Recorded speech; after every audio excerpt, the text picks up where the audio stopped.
The film begins with a somber atmosphere.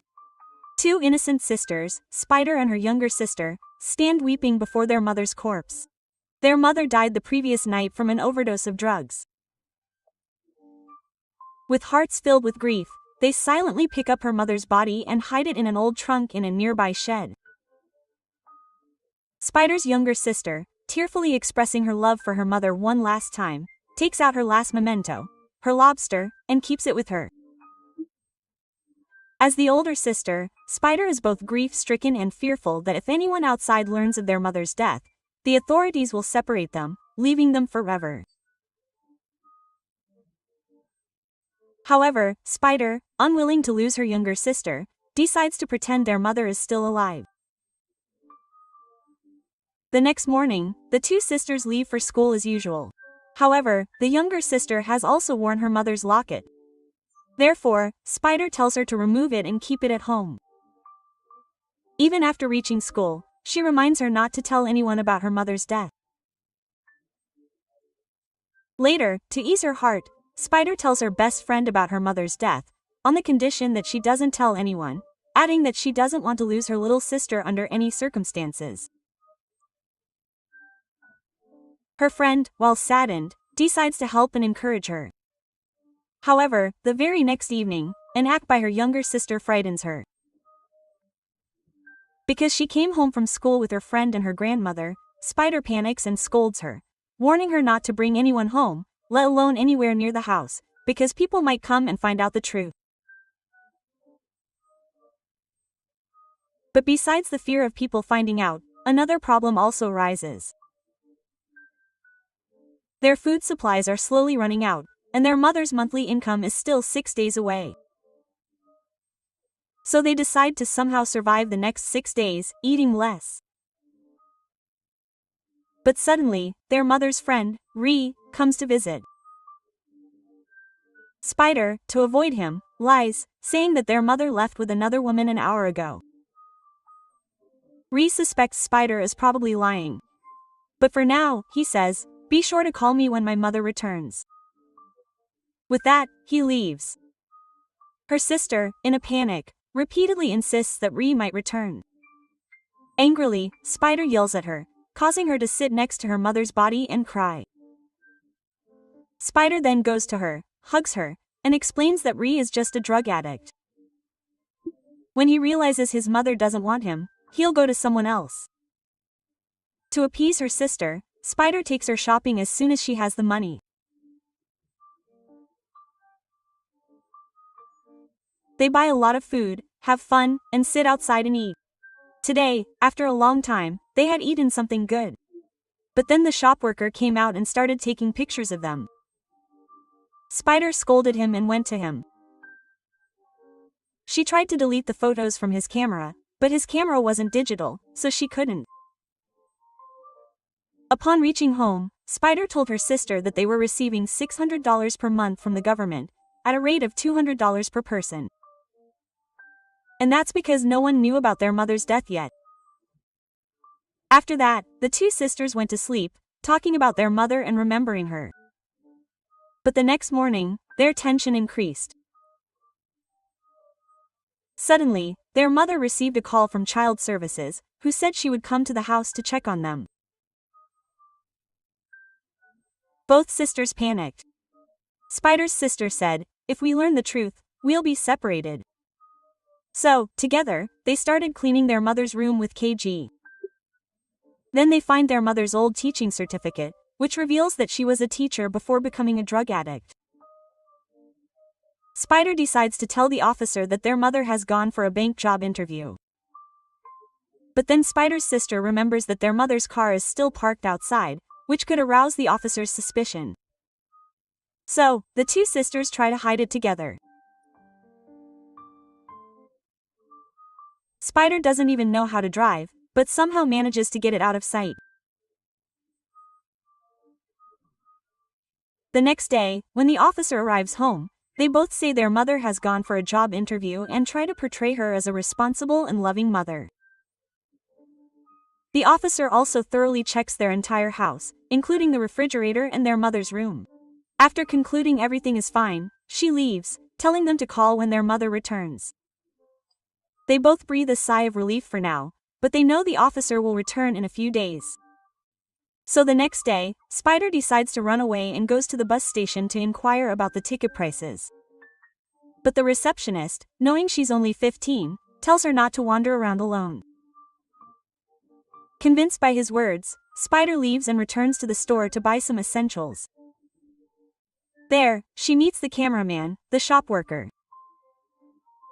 The worker shows her the photo he took that day and explains that he often goes around taking photos. He offers Spider to come with him sometime where he and Spider can take photos, but Spider refuses and returns home. Back home, her sister, still clutching her mother's locket, remembers her. She asks Spider, "Why are you so angry with her?" Spider simply replies, "Have you made some bad decisions in your life?" A little while later, her sister also sees the photo the worker took and, in a playful way, teases Spider, "Is that boy you like?" Spider then tells her that he's offered to accompany her to take photographs. Hearing this, her sister insists that she should go with him. Spider agrees. The next day, the worker comes to pick Spider up with an old bike, and they wander off into the woods together, stopping at a spot. Spider jokingly asks him if he's a killer. The worker smiles, and they go into the woods. The worker teaches him how to use a camera and take photographs. Upon returning, he takes Spider to his dark room and prints the photographs. It's there that Spider learns about one of his clients, a man who forges fake certificates because he was a document-making officer. At Spider's request, the worker drops him off a short distance from his house and gives him a small digital camera to keep with him for a few days.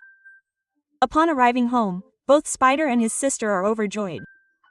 Gradually, the two sisters move beyond their mother's grief and begin to find small joys and support each other.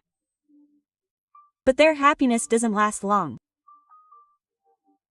One day, while they're sitting in a cafe, Ray arrives and angrily asks about their mother, who hasn't spoken to him in a while.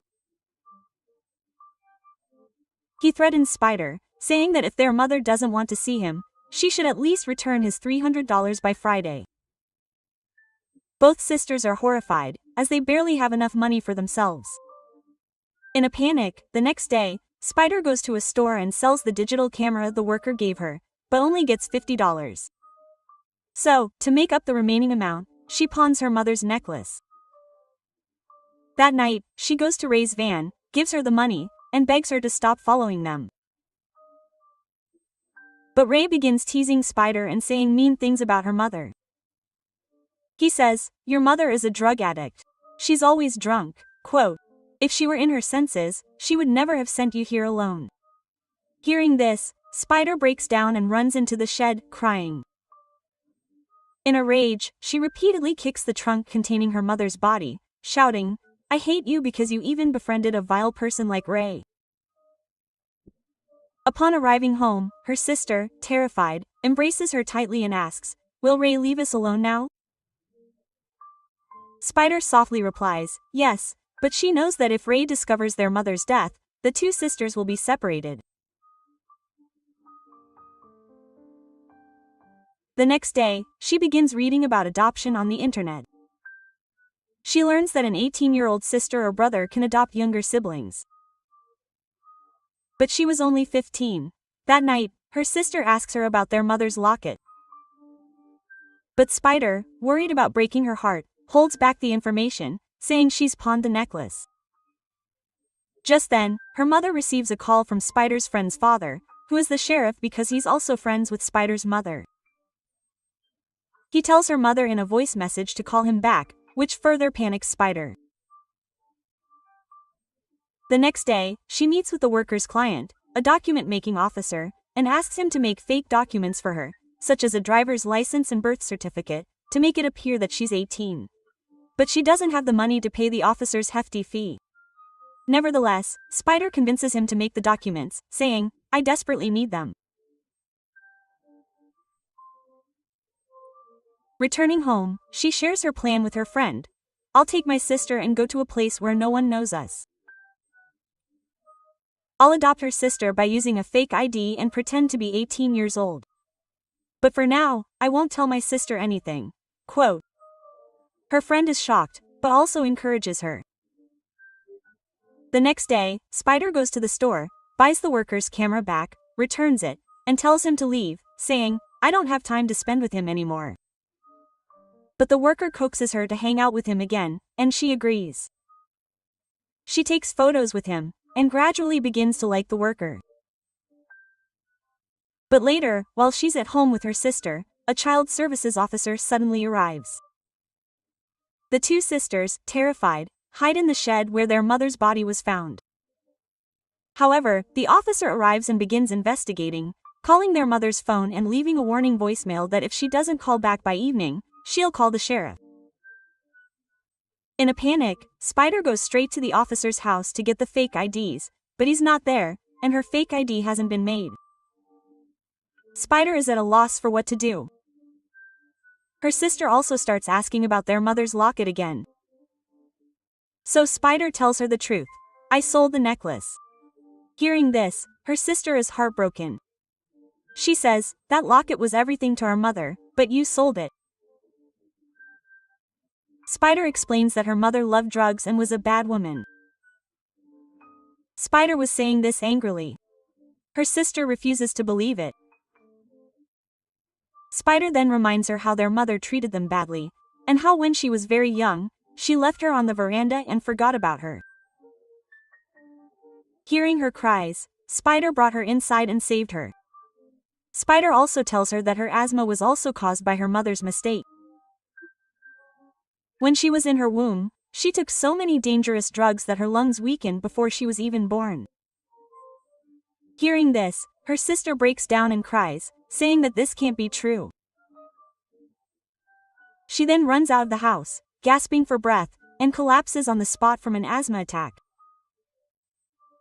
Spider immediately follows her out. Then she remembers that she forgot to refill her breathing inhaler.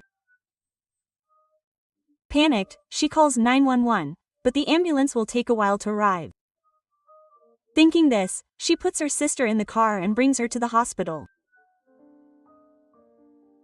The doctors immediately admit her and begin treatment. But the doctors refuse to tell her anything, saying that her sister's condition should only be reported to an elder. Now, even if she wanted to, she can't call her mother. So, she sits there, saddened.